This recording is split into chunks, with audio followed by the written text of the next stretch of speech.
شیخ فرید الدین شکر گنج رحمۃ اللہ علیہ کے میں شیخ نجیب الدین متوکل کے بارے میں لکھا ہے، ایک بزرگ شیخ نجیب الدین کی مجلس میں بیٹھے ہوئے تھے، کسی نے مجلس میں کھڑے ہو کر حضرت کی خدمت میں عرض کیا کہ ایک مرتبہ سورۃ فاتحہ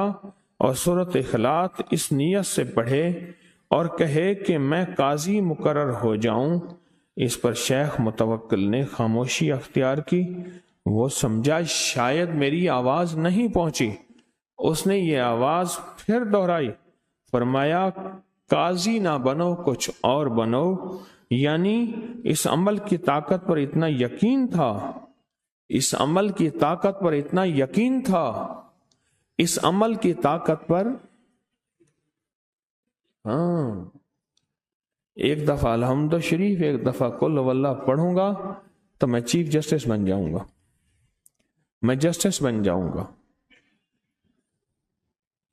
اس عمل کی طاقت پر اتنا یقین تھا، اصل بات یقین کی ہے، عمل پھر عمل کے ساتھ عمل کا یقین اور اس پہ قدرت کاملہ کے 100% فیصلے۔ فرمایا کچھ اور بنو، کیوں تم اس منصب پر اگر فیض ہو بھی گئے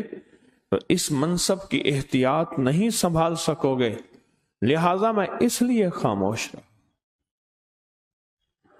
لیکن میں ایک دفعہ سورۃ فاتحہ پڑھوں گا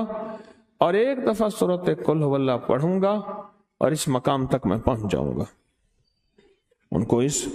عمل پہ اتنا یقین تھا، اتنا یقین تھا۔